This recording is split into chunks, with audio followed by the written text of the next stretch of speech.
Hey guys, I hope you're doing well. I have a major book announcement for the arthritis community, and I'm so excited to share this with you guys. And I have all the details coming up right now, so stay tuned.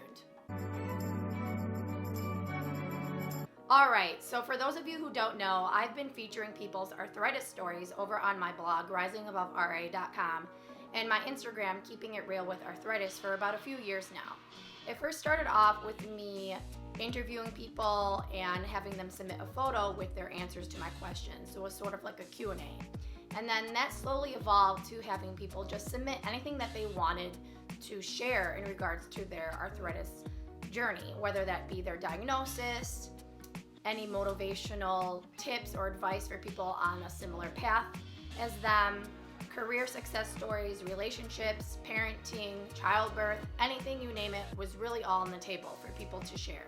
And I had an idea back in 2016 before I really even created my own blog and social media channels. And it came to me like, oh, it'd be so cool if I can create a book of stories for people. And when I was diagnosed at 18, I remember just being handed pamphlets and seeing magazines with some people's stories, and I have some of them actually stored in my memory chest. Don't ask why. But yeah, if you're at a doctor's office, right, you may see like something like this sitting on the table, and inside there'll be a story of whoever's on the cover, but then the rest of it is just other information, and that's all you really get, right? You don't really get to see much else of anyone in the magazine other than the 2 or 3 featured stories. While I was really excited for this idea for a long time, I quickly snapped back to reality because being on disability, publishing a book is extremely difficult, if not impossible.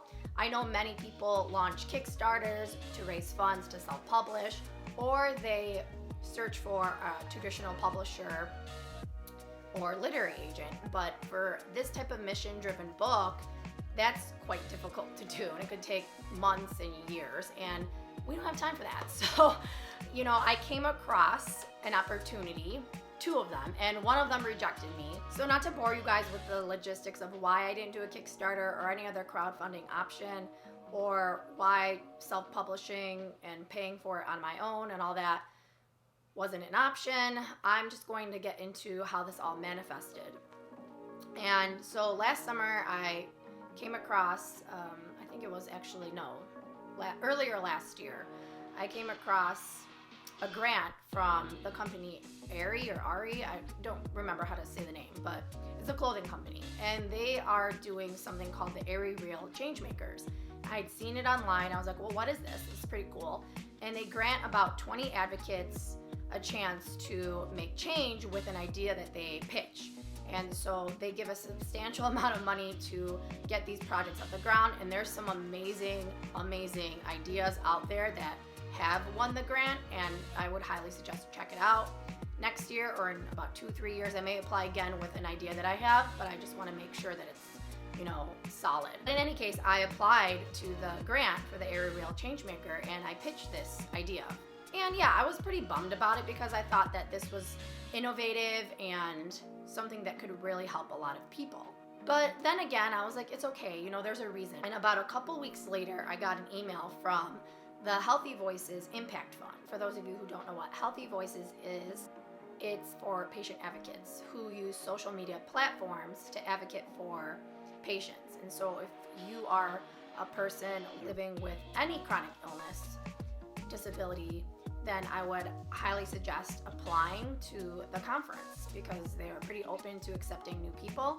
And unfortunately, the past couple of years due to the pandemic, they haven't had an in-person conference. It's been all virtual. So basically, I am going to partner up with Imagine We Publishers. And so they do these type of mission-driven books. They actually created one called Chronically Empowered, and it featured stories from people in the chronic illness communities. What my project is right up their alley. And with a book in this capacity and only receiving $3,000 for the grant, I have to be very mindful of how many pages the book has. I am doing 100 pages on purpose because that's what I pitched as my idea in the first place before I even knew the amount that I was going to get. But 100 pages is going to represent, like I said, the 100 different types of arthritis. So there's kind of a creative twist there and a deeper meaning.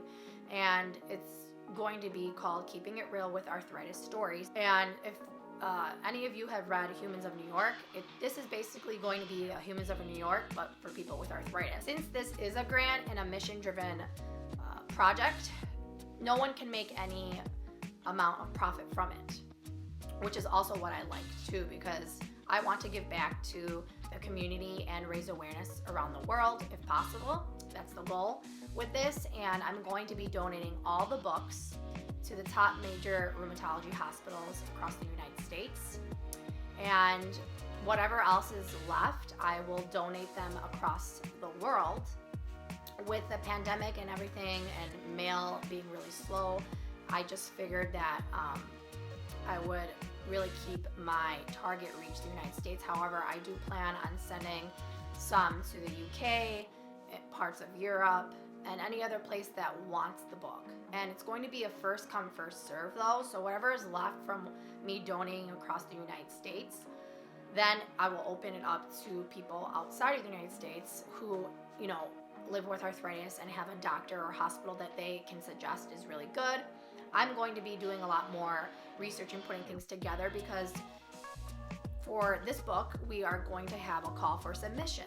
And what that is basically when the portal opens up in January, you will be able to submit your story. There's going to be clear and thorough instructions, simple and to the point, not to overwhelm you guys, whoever's interested. So don't worry if you don't get a physical copy of the book, because the ebook version will be available for free for everybody, anywhere throughout the whole world.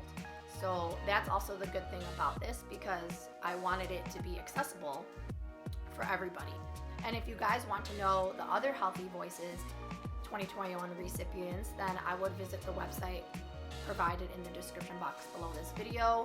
There's other people with different conditions who got this grant to make change within their communities as well. And it's pretty awesome, right? And lastly, I just want to make clear that this book will be diverse and inclusive. We're going to have different people, different genders, everything. It's going to be a book that is going to show what arthritis really is. There'll be a submission window where we open it up and then it will close.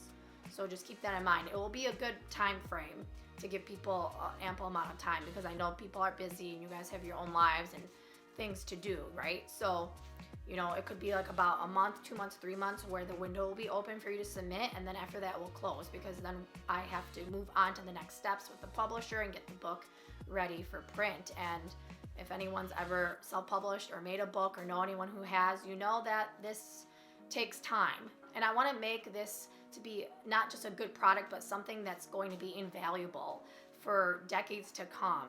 And hopefully you guys can share this and be part of the project. But yeah, in any case, thank you guys for watching. I'm super excited. I think I've said that 10 times.